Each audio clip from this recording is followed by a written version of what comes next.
వర్మ గారు, cricket match లో కనుక లాస్ట్ మ్యాచ్ జరుగుతున్నట్టుగా లాస్ట్ ఓవర్ లో సన్నివేశంలో ఉన్నాం. ఇక చివరి ఓవర్లో ఈ చివరి ఓవర్లో ప్రతిబంతి కూడా చాలా అమూల్యమైంది. కూటమి పార్టీకైనా అధికార పార్టీకైనా ఈ ఓవర్లే విజయాన్ని డిసైడ్ చేస్తాయి. అలాంటి సన్నివేశంలో ఉంది. కాకపోతే బాధాకరమైన విషయం ఏంటంటే ఎన్నికల ముంగిట్లో 10 రోజులు పెట్టుకున్నా కూడా వ్యక్తిగత ఆరోపణలే ప్రధానంగా రాజకీయాల్లో తెర మీదకి రావడం అనేది చాలా బాధాకరం. పరుష పదజాలాలతో వ్యక్తిగత హననం చేసుకోవటం, అది అధికార పార్టీ కానీ లేదా కూటమి పక్షాల్లో కొన్ని పార్టీలు కానీ వ్యాఖ్యానాలు చేయటం చాలా ఇబ్బందికరం. ఈ రోజైతే 1600 రోజు అమరావతి ఉద్యమ సన్నివేశం, రేపో మాపో విజయవాడకి నరేంద్ర మోడీ గారు వస్తున్నారు. నేను ఒక మాటే చెప్తాను, ఒక ఉద్యమకారులుగా 2019లో వైకాపా పార్టీ తమ మేనిఫెస్టోలో అమరావతి ఉంటుంది, అమరావతి అందరిది, అమరావతి అమ్మ అని చెప్పేసి జగన్మోహన్ రెడ్డి గారి మేనిఫెస్టోలో పెట్టారు 2019లో. 24 మేనిఫెస్టో వచ్చాకనే 3 రాజధానులని వాళ్ళు అమరావతి శాసన రాజధాని, విశాఖ పరిపాలనా రాజధాని, కర్నూలు న్యాయ రాజధాని మళ్ళీ తమ మేనిఫెస్టోలో పెట్టారు. అంటే ఇప్పటికీ కూడా అమరావతి మీద ప్రమాదపు కత్తి వేలాడుతూనే ఉంది.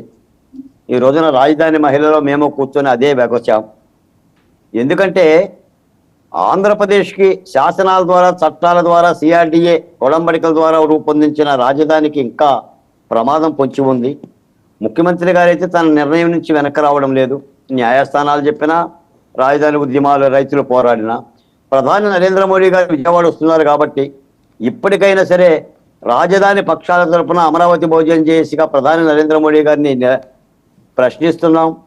మరొక మారు అడుగుతున్నాం, అయ్యా మీ చేతుల మీదుగా శంకుస్థాపన చేసిన శిలాఫలకం మీకోసం ఎదురు చూస్తుంది. ఇప్పటి వరకు ఆంధ్రప్రదేశ్ రాజధాని ఏది అనేది కాగితాల్లో చూసుకుంటున్నాం. మీరేదో రాజ్యసభలో, పార్లమెంట్లో ఇది ఉంది అని చెప్పని 1-4 సార్లు ప్రతిపాదనలు, తాత్పర్యాలు చెప్తున్నారు తప్ప మా రాజధాని ఎక్కడుందో మాకే తెలియట్లా. మా ముఖ్యమంత్రి 3 రాజధానులు అంటున్నాడు. రేపు మళ్ళీ నేను అధికారంలోకి వస్తే విశాఖపట్నం వెళ్ళిపోతానంటున్నాడు, రుషికొండ మీద కూర్చుంటానంటున్నాడు. అప్పుడు ఈ రాజధాని ఏం కావాలి? ఈ రాజధాని కోసం భూములు ఇచ్చిన 28,000 మంది రైతులు ఏం కావాలి? వీళ్ళని చంపేస్తారా లేదా గొంతుకొస్తారా నాకేం అర్థం కావడంలో. ఈ బాధాతత్వ హృదయంతో మేమున్నాం. రాజకీయ పక్షాలను నేను పవన్ కళ్యాణ్ గారికి చెప్తున్నా, చంద్రబాబు నాయుడు గారికి చెప్తున్నా, మోడీ గారికి చెప్తున్నా, జగన్మోహన్ రెడ్డి గారికి చెప్తున్నాం. అసలు రాజధాని అనే అక్షయ పాత్ర లేకపోతే రాష్ట్రం అధోగతి అవుతుందని విషయం చెప్తున్నాం. ఇంత చిన్న రాష్ట్రానికి 3 రాజధానులు ఎందుకే, 30 రాజధానులు ఎందుకని చెప్పి కలత చెందుతున్నాం. ఇప్పుడు కూడా ప్రమాద పంచులో ఉన్నాం. కాబట్టి మోడీ గారు తప్పనిసరిగా రాజధాని మీద నోరు తెరవాలి. రేపు పొద్దున విజయవాడ వచ్చినప్పుడు నోరు తెరవాలి. తప్పనిసరిగా రాజధాని మీద స్పష్టమైన హామీ ఇవ్వాలి. ఆయన జగన్మోహన్ రెడ్డి గారికి చెప్తుడో, రైతులకు చెప్తుడో, కూటమి పార్టీలకు చెప్తుడో, ఎన్డీఏకి చెప్తుడో, ప్రజా రాజధాని అమరావతి ఆంధ్ర ఇది విభజన చట్టం ద్వారా వచ్చిన రాజధాని కాబట్టి చెప్తున్నా మోడీ గారికి. ఇది మా రాష్ట్రంలో రైతులను కూర్చొని మాట్లాడుకోవాలా, మా రాజకీయ పక్షాలు కూర్చొని శాసనసభలో తీర్మానం చేయాలా. మేము ఒక రాజధాని కోల్పోతే వచ్చిన రాజధాని ఇది.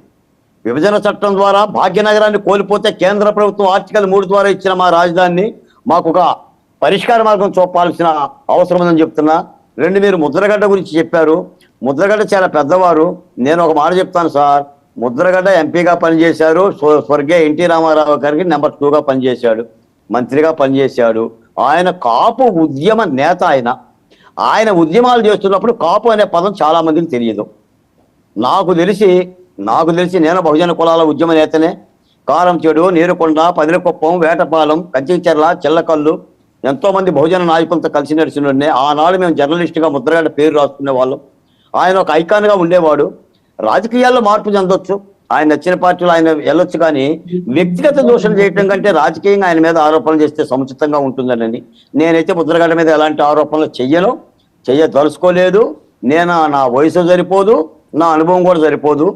ఏదేమైనా 10 రోజుల్లో మా రాష్ట్ర భవిష్యత్తును మార్చుకుంటున్నాం. ప్రజల చేతుల్లో ఉంది. ఏం చేస్తారో, ఎలా చేస్తారో ప్రజలే తేల్చాలి. కాకపోతే ఒక మాట ఏంటంటే, అమరావతి జేఏసీగా నేను కూడా కూటమి అభ్యర్థులను బలపరుస్తున్నా, కూటమి అభ్యర్థులకే ప్రచారం చేస్తున్నాం. మమ్మల్ని పిలిచిన వాళ్ళనే, మమ్మల్ని ఆహ్వానించిన వాళ్ళ దగ్గరికి వెళ్ళి అభ్యర్థులను గెలిపించమంటున్నాం. ముఖ్యంగా కృష్ణా, గుంటూరు, ప్రకాశం జిల్లాల్లో పనిచేస్తున్నాం. తప్పనిసరిగా రాష్ట్రంలో పరిపాలన మారాలని కోరుకునే వ్యక్తుల్లో మేము మొదటి వాళ్ళం. ఎందుకంటే 4 ఏళ్లుగా మేము వ్యవస్థాపరంగా పోరాడాం. వర్మ గారు ఏనాడు ముఖ్యమంత్రిని వ్యక్తిగత దూషణ కానీ, పేరు పెట్టి దూషణ కానీ లేదా ప్రతిపక్ష పార్టీ